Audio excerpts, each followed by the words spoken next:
Hello and welcome. I'm Mike Scott, and I'm glad you've joined us for this new Zoom series, Cultural Encounters, Books That Have Made a Difference.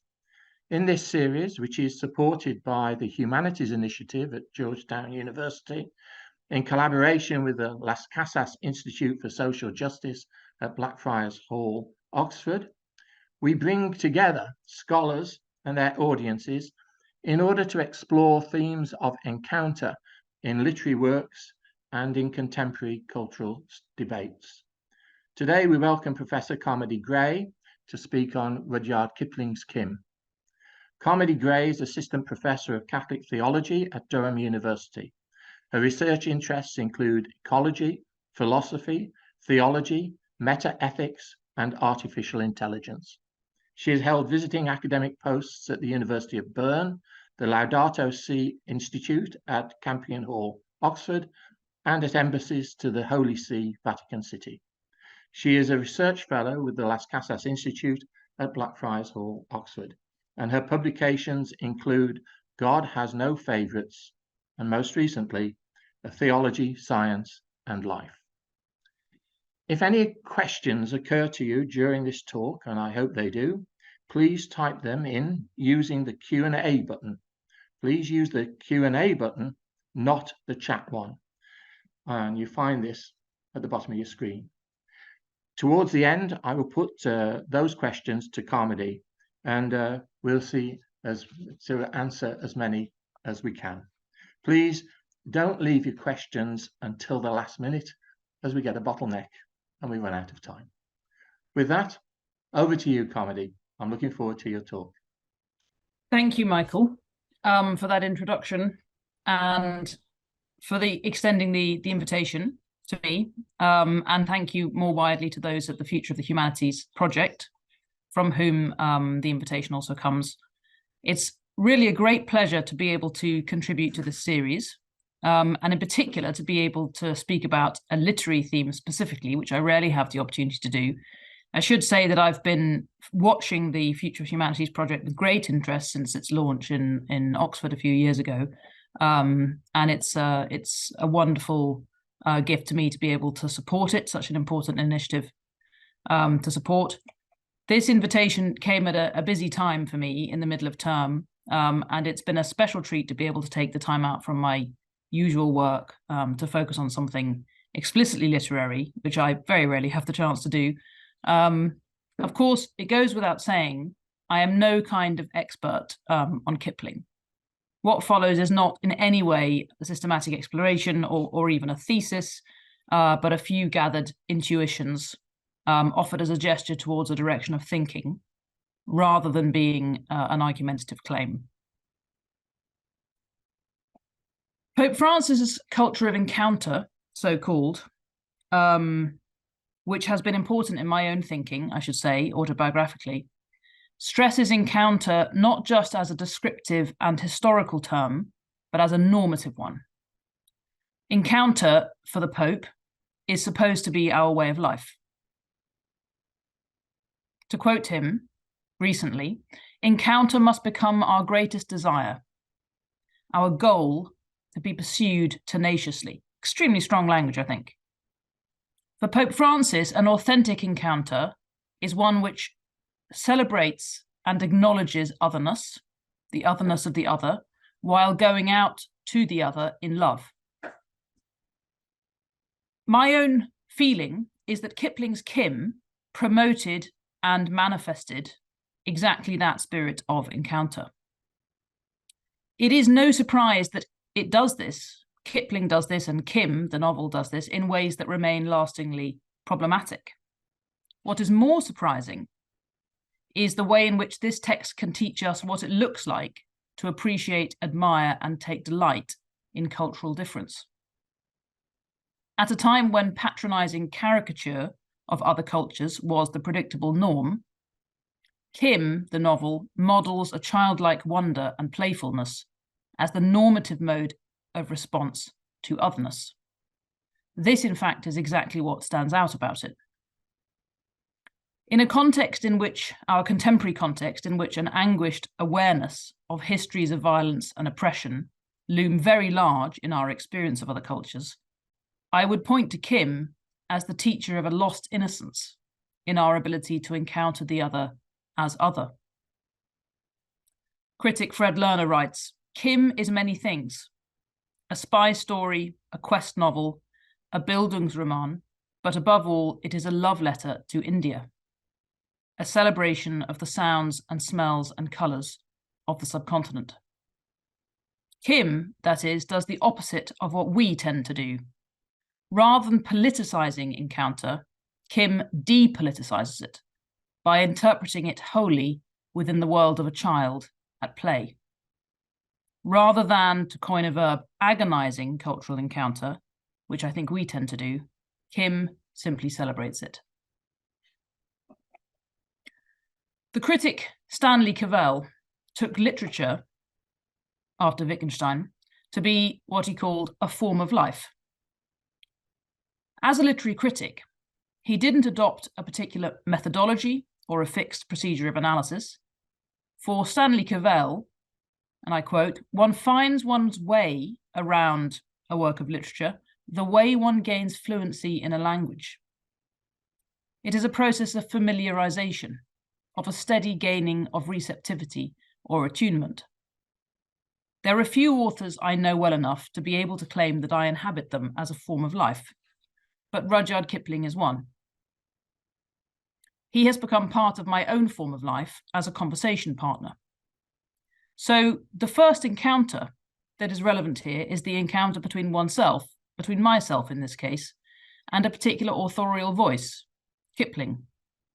I have been in conversation with him, his world, his imagination, ever since my father read the Jungle Book to me as a child, shaping my sensibilities about nature as well as culture.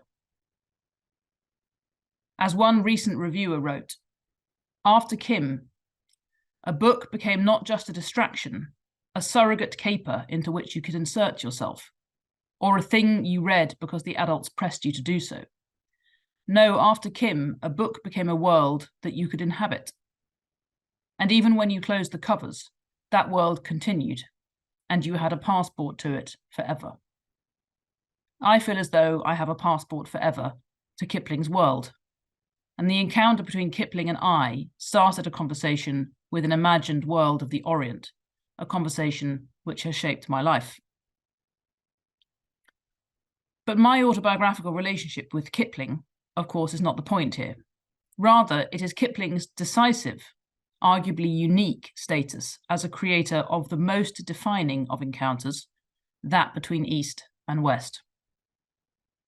The East-West encounter has, I would argue, been paradigmatic of cultural encounter as such. So immeasurably influential has it been in shaping Western self-perception that the West defines itself precisely as the West.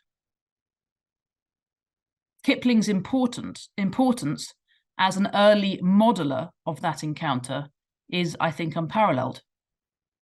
He stands like a colossus over the gateway of the imperial and post-imperial encounter between West and East. It is Kipling, and I quote a critic here, who stands out as the presiding genius who almost single-handedly created India and the East for the English and also for the entire West. If we want to learn about the way in which East and West have defined one another, if we want to learn about the way in which this continues to shape our self-perception in the West, I think there can hardly be a better guide than Kipling. And I quote again, "The ways of the East were made familiar to Westerners through Kipling's stories. Of that, there can be little doubt." As we look more and more over our shoulders to our complex history, as modernity's self-consciousness grows, the fascination with West and East, with the encounter of modernity with pre-modern societies, is an encounter that exercises more rather than less fascination for us. Indeed, it is precisely these issues which have a renewed importance in a post-colonial world, and so Kipling seems, surprisingly, more important now than ever. A word or two about Kipling before we get on to Kim. Kipling's literary brilliance has never been in question. He strikes me, wrote Henry James, the novelist, as the most complete man of genius, as distinct from fine intelligence, that I have ever known. Winning the Nobel Prize for Literature in 1907, Kipling was then its youngest recipient at age 41, as well as the first English-language author ever to win the prize. Since then, his influence has continued to grow, rather surprisingly, through multiple iterations of many of his classic works, especially The Jungle Book, no less than 2 blockbuster versions of which have been produced only in the last few years, and his most famous poem, If, the nation's favourite poem by Pohl only a few years ago. But alongside the lionization, he has, of course, also been vilified as the ultimate author of empire, the ultimate representative of jingoistic imperialism. There is, therefore, something provocative, of course, in taking Kipling as exemplary of a culture of encounter, a celebrator and defender of empire and all it stood for. Kipling is often perceived instead as the representative of an encounter which domesticates and subjugates. To convict Kipling of racism and imperialism, not to mention an ugly misogyny, is an easy task. Proof texts are not hard to find. But as a contemporary commentator wrote, choosing isolated incidents or quotations, one can prove anything by the Bible or Kipling. And following a false premise with crooked reasoning, one arrives necessarily at a false conclusion. Let me give you an example, not taken from Kim. Kipling's lines from his famous poem, The Ballad of East and West, have become so well known as a statement of insuperable cultural division that they are almost a slogan. The slogan is, "O East is East and West is West, and never the twain shall meet." But one need only read to the end of the verse to see how unfair this is as a reading of Kipling's intent.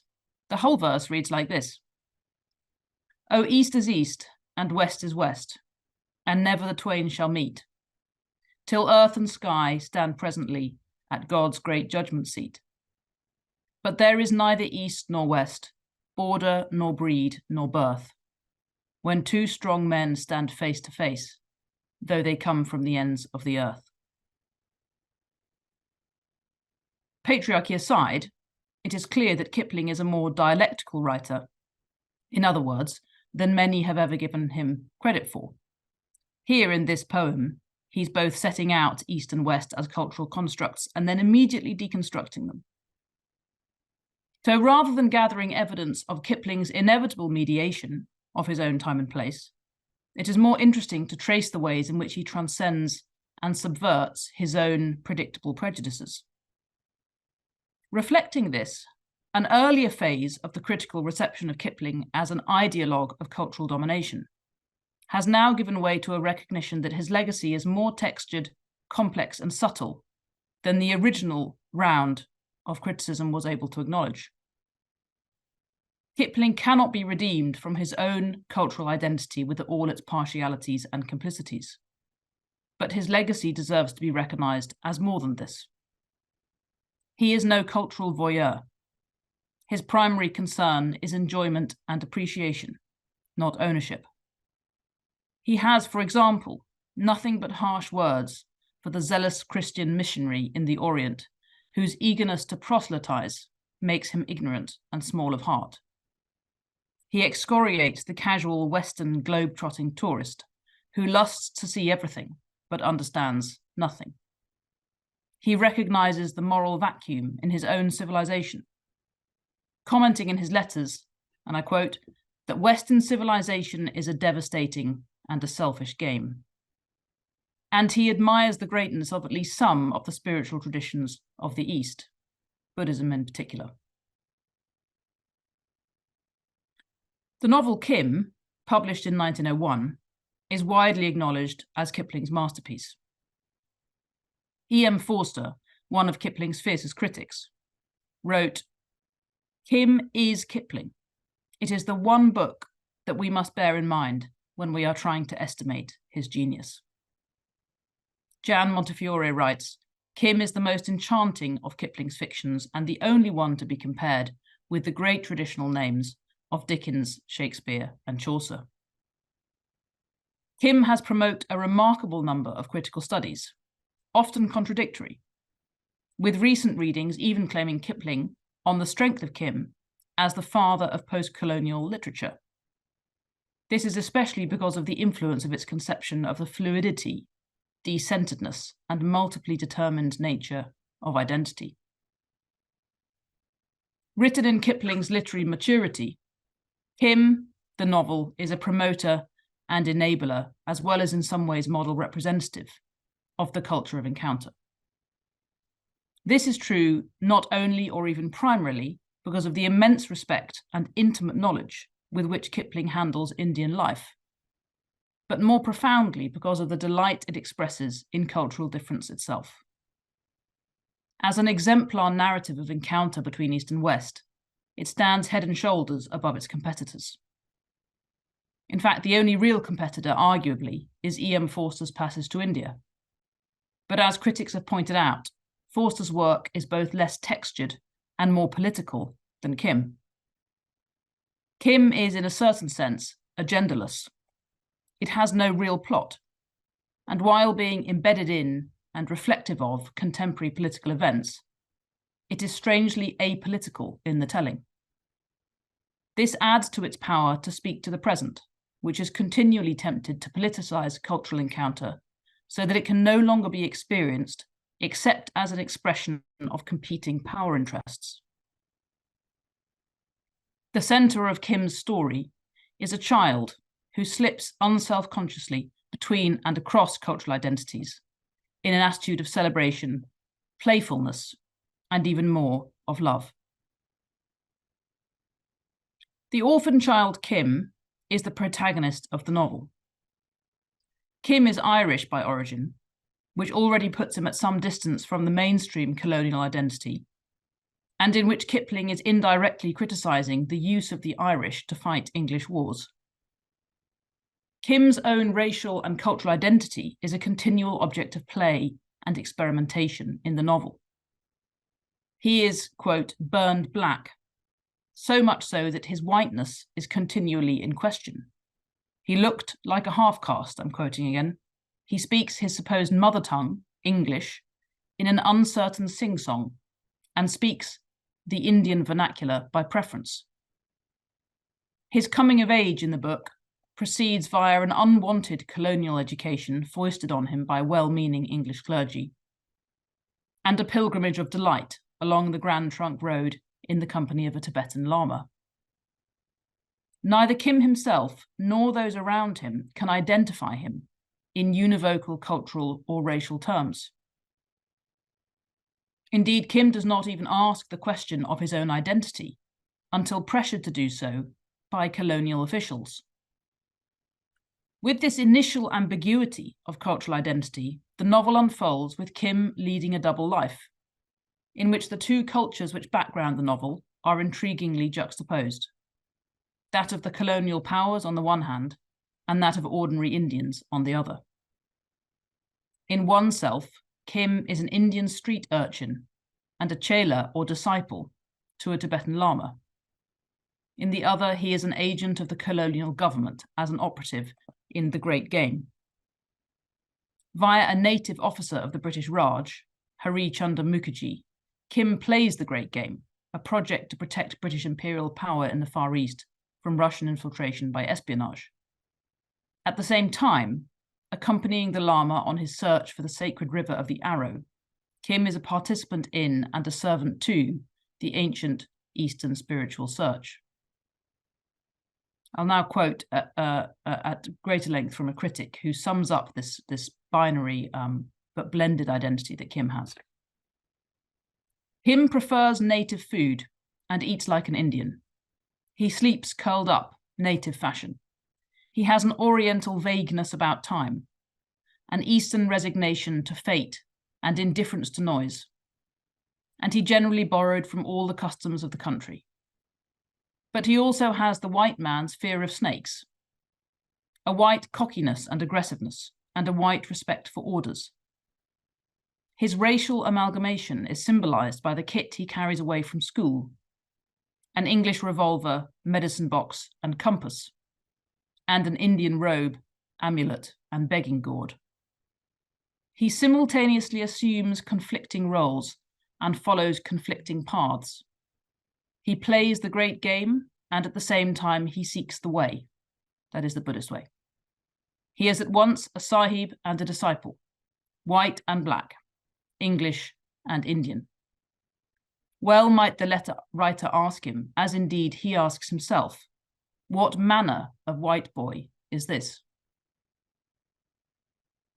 The child protagonist Kim reflects Kipling's own biography. Kipling inhabited India with the intimacy and familiarity of a native, mediated through the understanding that he was at the same time not himself an Indian. T.S. Eliot, a devoted admirer of Kipling, observed, "Kipling is of India in a different way from any other Englishman who has written, and in a different way from any particular Indian." Kipling the child did not want to leave India for school in England. He asked his father plaintively why he must go. The early years with his ayah or native nursemaid left an indelible mark on him, making him, like Kim, almost a native who thought and spoke in Hindi. The novel's tender and sympathetic portrayal of Indian characters, events, and lives reads more like love than ethnography. Even when he was writing the Kim manuscript, Kipling seemed to know Hindi better, and even to think in Hindi. And even then, not just in Hindi, but in a code-mixed, code-switched Hindi-English that linguists today identify as Indian English. In other words, Kipling experienced himself as something of a hybrid.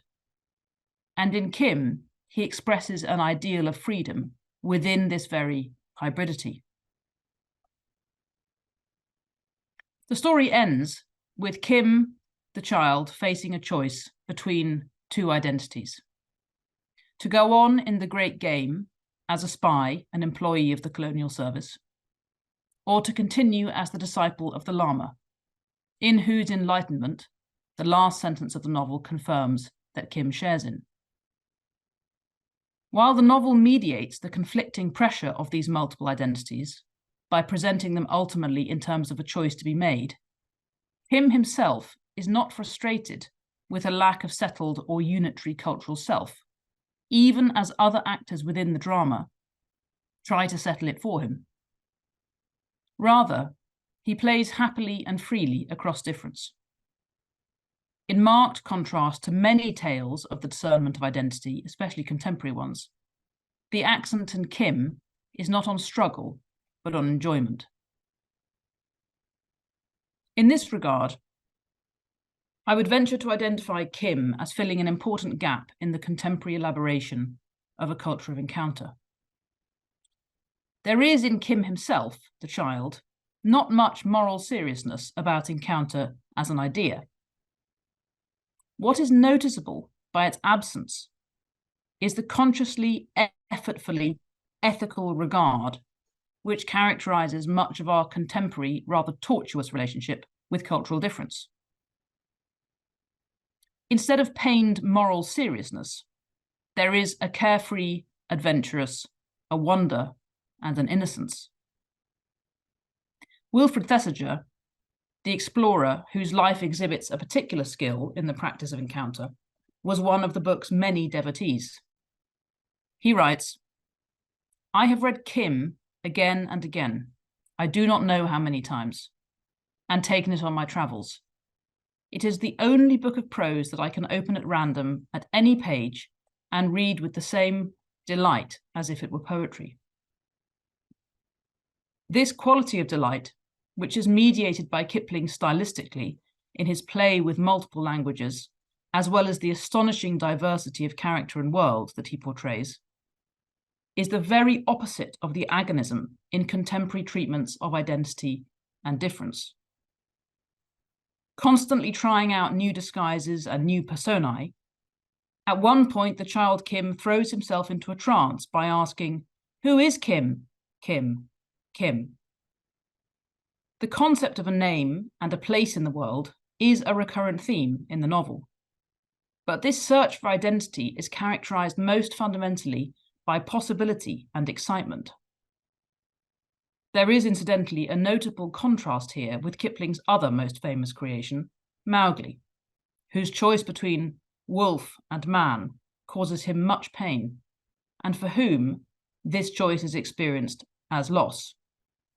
The very opposite is true for Kim. This, in other words, is a culture of encounter lived not as an external event, but as an interior horizon of being. When novelist Amit Chaudhry recognizes that Kim, quote, tells us casually that colonial India was a comedy of inversions and unstable identities, we should place the emphasis on comedy. The sense of play is foremost. For Kim, the whole world is a playground. Both the Lama and Hari Mukherjee are fathers to him. Identity and difference in Kim are ongoing projects of negotiation, but they are experienced not as burdens, but as opportunities. The context of the encounters which constitute Kim's journeys is not scarcity, but abundance. There is here simply a world of infinite variety and possibility to be explored and enjoyed. Known as the little friend of all the world, his primary title in the novel, Kim exemplifies a total readiness for exchange, for relationship, without preciousness or moral self-consciousness. Even though it is a spy novel, in that it is ostensibly about a life and death game between great powers, it is really for Kim just a game. In fact, Kim is happiness personified. As he writes, Kipling, Kim is entirely happy to be out chewing pan and seeing new people in the great good-tempered world. Even though it is a novel about an imperial regime, the only greed recommended by the novel is Kim's greedy observation of what he calls the broad, smiling river of life that is India and the Great Trunk Road. The vast and ordered power of empire is made to look churlish in the face of Kim's free delight. Quote, kings could be no richer. He bought sweetmeats in a leaf cup from a Hindu trader and ate them with glad rapture until a policeman ordered him off the steps. Kim has an undying appetite for encounter, an unpretentious faith in the goodness and worthwhileness of the possibilities of encounter. Indeed, in encounter for its own sake, for the colour and richness with which it fills life. The losers here are the colonizers. Kipling writes, Kim lived in a life wild as that of the Arabian Nights, but the missionaries and the secretaries of charitable societies could not see the beauty of it. In Kim's joy, imperialism is relativized. Kim's life on the road with the Lama is a carnival that inverts and democratizes the imperial hierarchy of class, creed, colour, and race. To conclude, it seems strange, then, to learn the culture of encounter from a voice and a time in which a basic claim of equality between cultures and ethnicities had hardly convincingly been made. But what I suggest we find in Kim is a love of difference which remains innocent of political narration, and which therefore is able to invite us to recover a delight in the experience of cultural encounter, an experience which seems now, in the context of our own anguished consciousness of histories of oppression, occluded and remote. Kim treats encounter not as a means to some political end, but as an expression of humanity itself, which is a cause of joy, and which needs no further justification. Like love itself, it has no because. It is hard to escape the impression, when reading Kim, that this was Kipling's experience of India, to which Kim was his ultimate love letter. Thank you. Carmody, thank you very much indeed for that great talk, which in a sense goes against received opinion now. Can I just say, if anyone's got questions, can you send them in, and we can put them to you in a moment. But I'd like to just start on where you were right at the end there. It's written at a particular time. It's written at a time before Hitler, before the Holocaust, which is, in a sense, a defining and a moment within history, and which is now come back to us in recent events. So, within that context, to what extent do you think that there's this a statement of encounter which might be historical before the history that we now have encountered? Do you see what I mean? It goes back, so that he's writing something. How is it now going to be appropriate to us as we see it? Because most of the critics, people don't look at Kipling now because they believe that Kipling was a colonialist. Yeah, exactly. Thank you, Michael. That's if this talk had been an hour rather than half an hour, the second half would have been a confrontation with this more directly. That if I was going to frame the criticism you just made more sharply, I would say something like, it's all very well for Kipling to be very innocent, for Kim to be innocent in the hands of Kipling, but this is an innocence that they could somehow afford.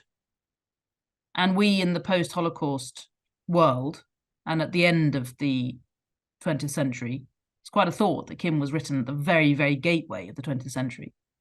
Yeah. That we at the end, the very far end, another side of the 20th century, simply, we've lost the right to that innocence.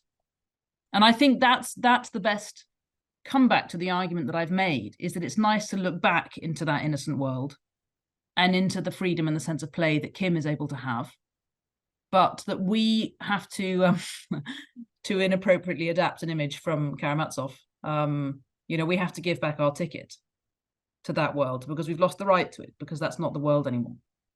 And I think that's not an unreasonable argument, and that was the worry I was grappling with as I wrote. I suppose my response, which is half-formed, my response is, and this is maybe a sort of theologically inflected one, everything depends on us not losing access to that, to the sense of some sense of before the fall. Not wanting to say that Kim is before the fall, but some memory of a world which is not very darkened and very shadowed by knowledge of our own guilt and our own complicity in the way the 20th century turned out.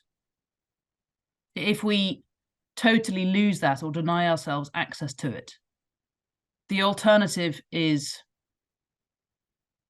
both hopeless and cynical, and that we need voices that remind us what that feels like, what it feels like to engage difference simply out of joy and not with a terrible, to trivialize it, not with a chip on our shoulders, but with some sense of this free innocence that Kipling is able to invoke.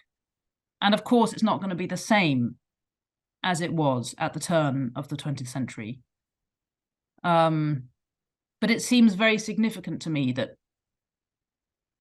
that we notice and listen to what it can be like, what encounter can be like when it's not so self-conscious and not so burdened and not so acutely, agonizingly historical as the sense of our contemporary understandings of cultural difference now are.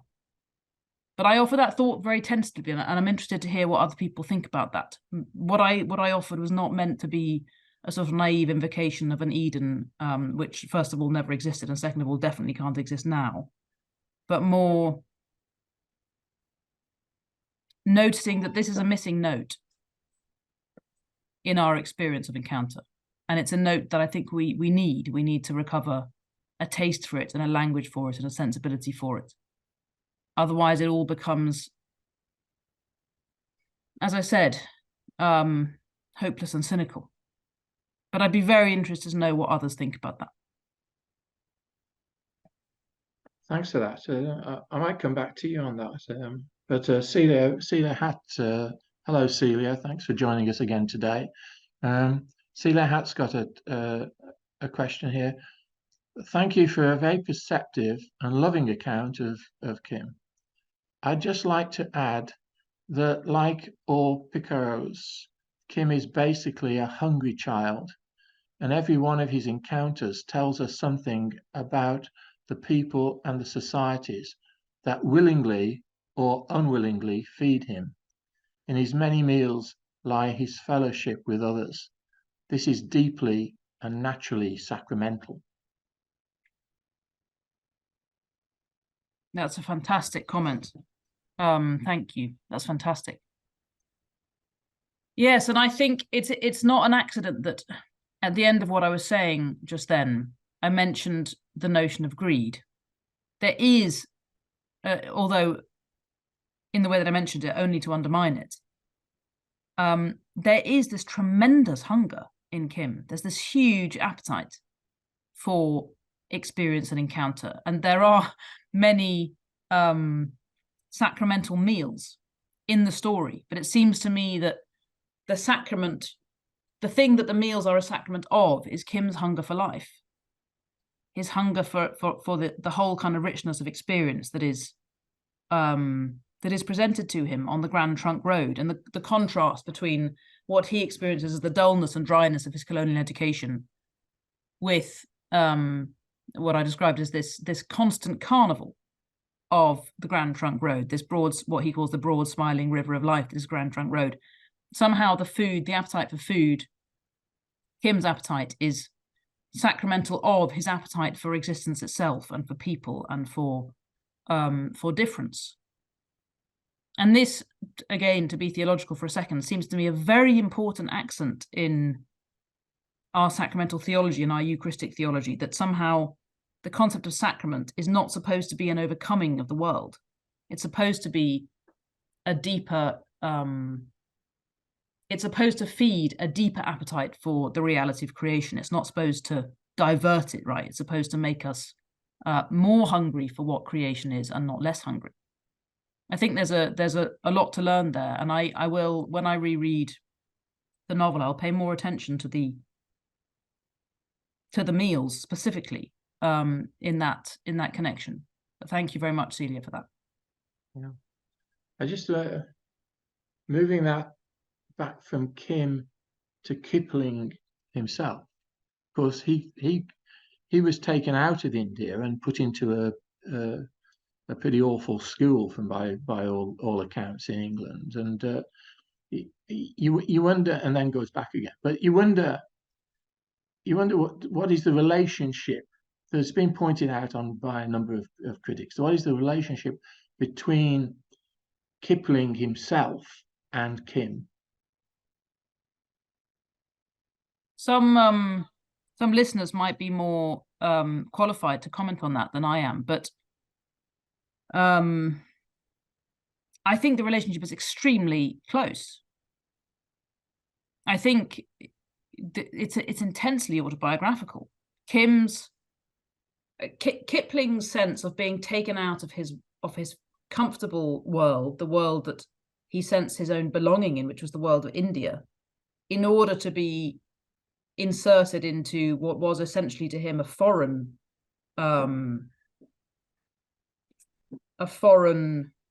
culture, which was ironically his own culture, was clearly an identity crisis that lasted through his whole life. And in fact, I didn't mention this in the talk, but his father, when he asked his father, why do I have to go to school in England?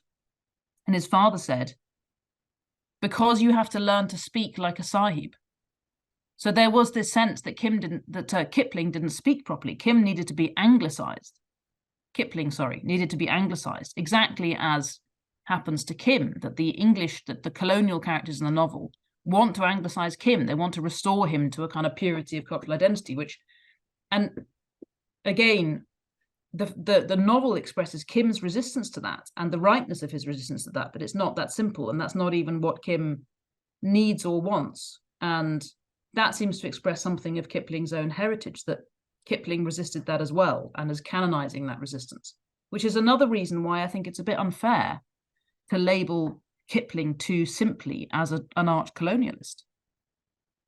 There's a clear sense in which he's more at home in India than he is in his own culture, and that's very clear from his autobiography and very clear in the way he tells the story of Kim as well.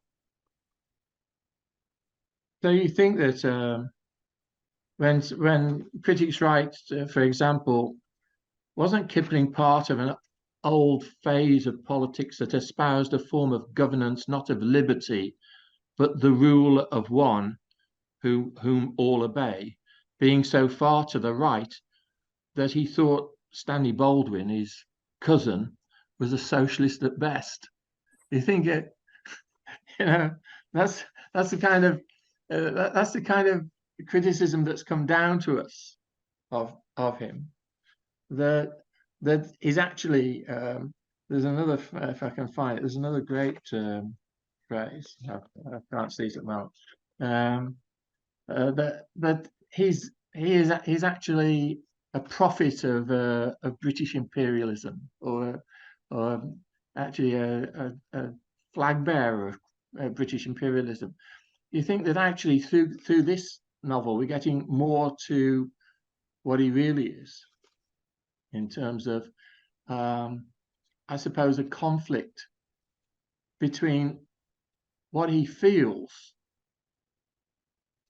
and what he sees and what is imposed upon him by what is supposedly the norm, which is actually imperialism. Yeah. Well, a colonialist, a colonialist who considered lesser breeds were born beyond the beyond the channel. The lesser breeds were born beyond the channel. That was the quote I was looking for. Yeah. Yes. I mean, as I said, if you want to convict him of racism, it's extremely easy to do. Yeah. And it's clear that the ultimate conscious cause of his life, cause in the sense of campaign, was the British Empire.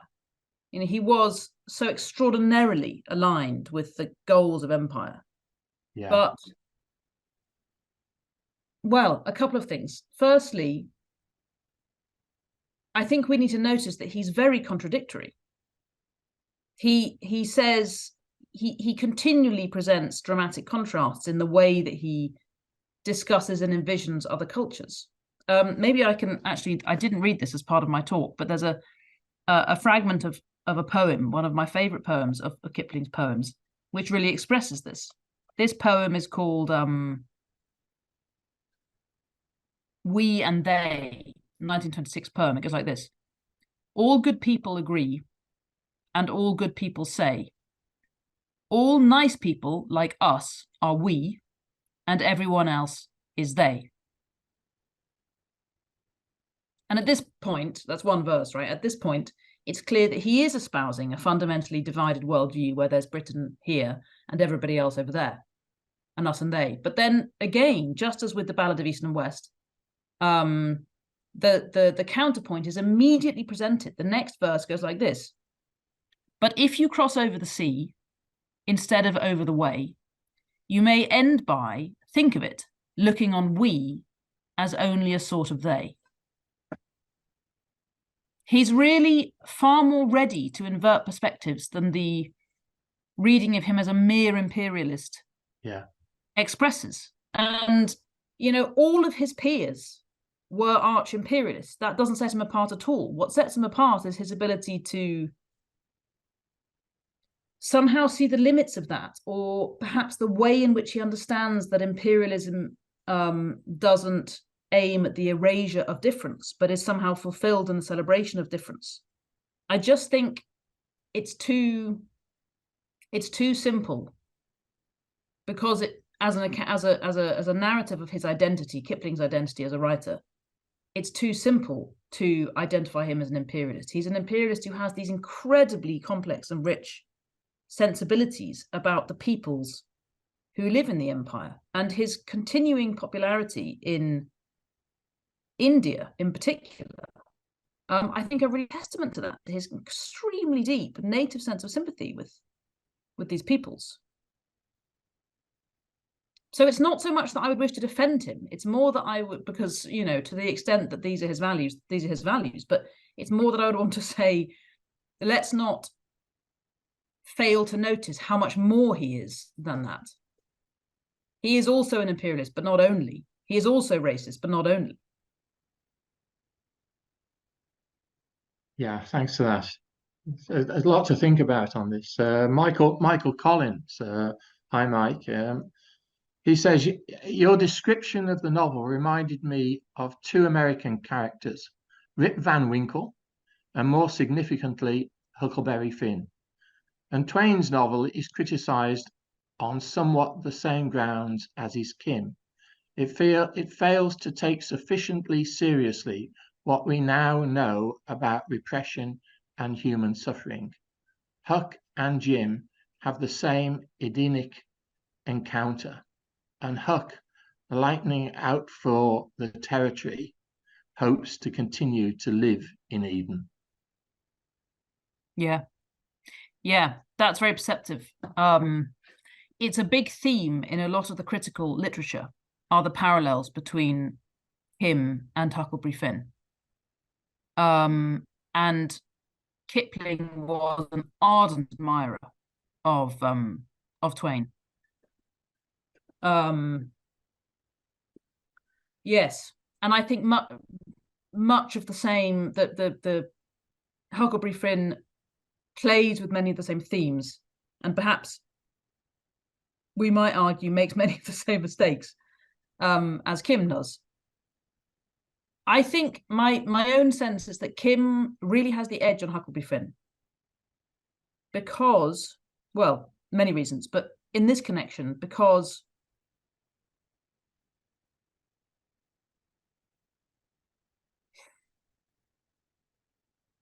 this, I think, is something to do with, there's now grave danger that I'm going to be essentialist and commit some grave crime in what I'm saying, but never mind. There's something about India that evokes a sense of absolute profligate, exuberant diversity. And that's a very common report. That's a very common experience of travelers in India, across the Western travelers in India across the centuries, is this sense of this sheer overwhelming density and diversity of humanity. And somehow in Kim, Kipling isn't only romanticizing a junior-senior relationship, in this case, the relationship between Kim and the Lama, in the way that Huckleberry Finn slightly does. He's actually sort of wallowing in a melting pot. And he's finding, if there is a normativity in the novel, it's actually in the melting pot itself. And this isn't just a binary. It's not just that there's white and black. It's that, I mean, the religious characters in Kim's life are so diverse. There's a Muslim, there's an Anglican, there's a Catholic, there's a Buddhist, there's a Sikh. There are various in-betweens. Like, Kipling is trying to condense and represent such an amazingly diverse, multipolar world, ideologically and culturally, that I think it has a kind of richness, or it attempts to evoke a richness of difference that Huckleberry Finn doesn't, partly because of its setting. And precisely because of that richness, it doesn't domesticate it. I can see why people think that Huckleberry Finn does domesticate cultural difference and does make it seem something within the control of a white culture. And I don't think that Kim does that.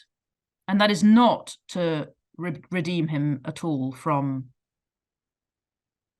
a blindness to the actual realities of then contemporary oppression, which I wouldn't want to do for a minute. He's absolutely as guilty as that as anyone.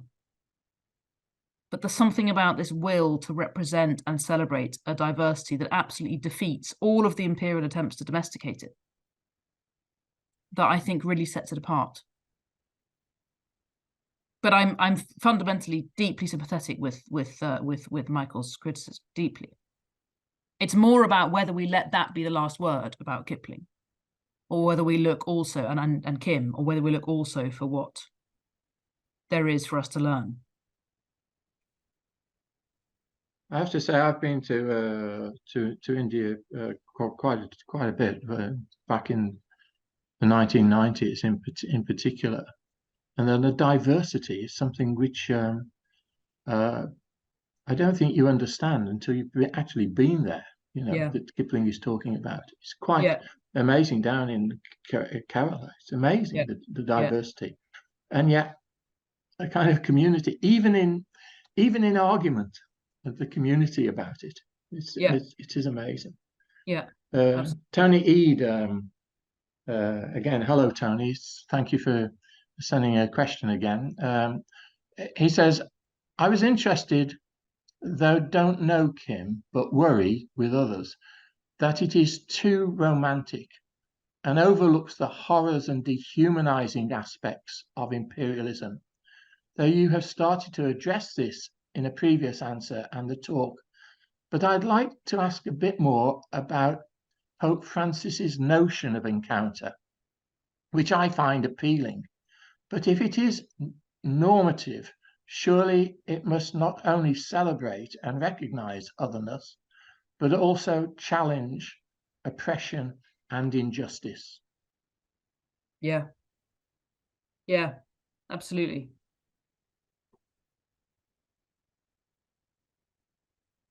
Yeah, the heart of the Franciscan, so to speak, vision of encounter is human dignity, right? Is the irreducible dignity and therefore equality of those in the encounter, and that's both the premise and, if you like, the outcome of Francis' understanding of encounter. And that sort of language and that sort of moral vision is not there in Kipling or in Kim. It's quite foreign, right? He had no access to that moral landscape. And it's certainly the case that it's as a representation of the reality of imperial life and activity, it's seriously inadequate, because it doesn't show the dark underbelly, which wasn't even underbelly, but just the dark truth of many aspects of imperialism.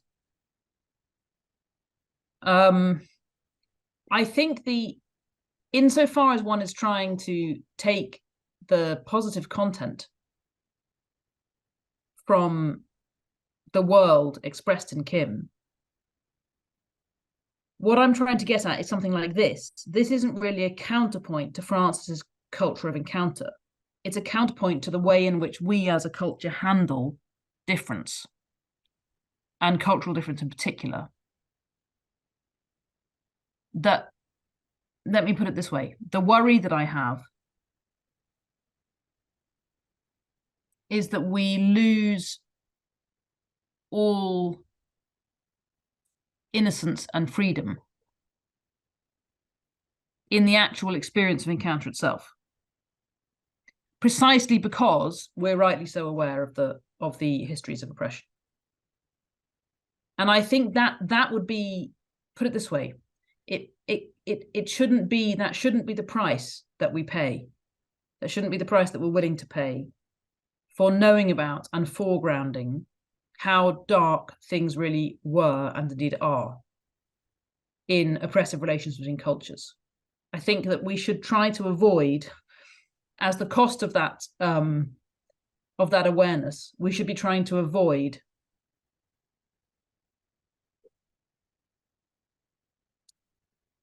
handing ourselves over completely to that being the only truth of cultural encounter. Somehow the Kim vision is about preserving a sense of spontaneity and freedom and joy in encounter, which I think is exactly what Pope Francis does. And it's that dimension that we can learn from. Where one has to hesitate and be critical is where the emphasis on spontaneity and freedom comes at the cost of acknowledging the actual reality. But I sense that there must be a both and there. And I don't think that we've got it at the moment in our cultural conversation. The sense of guilt and burden is in danger of eclipsing all other dimensions. And I don't think that's what Pope Francis is calling for.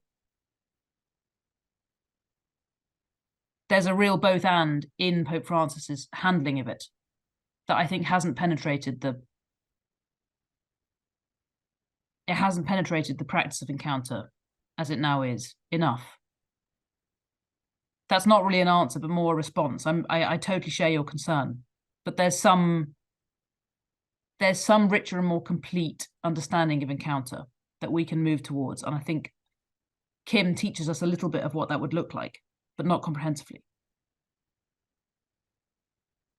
Just a final comment before I close. It's a critic called Margaret Stonick who says, do you think that, what she says, this happens, but do you think that Kipling juggles the practical and the metaphysical approaches to life?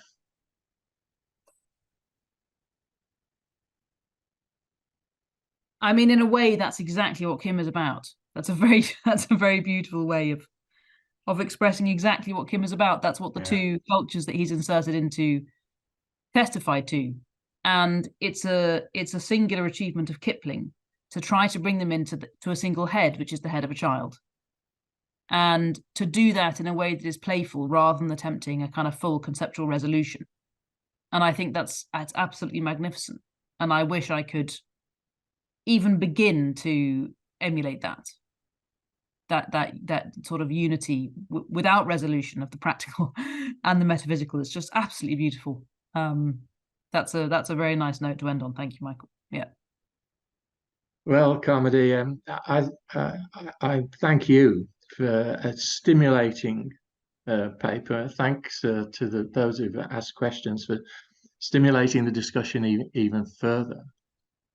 I have to say, I thought you were rather brave to take on this in this age, and I think you've done a wonderful job, and it's been a fascinating hour of the talk and the discussion.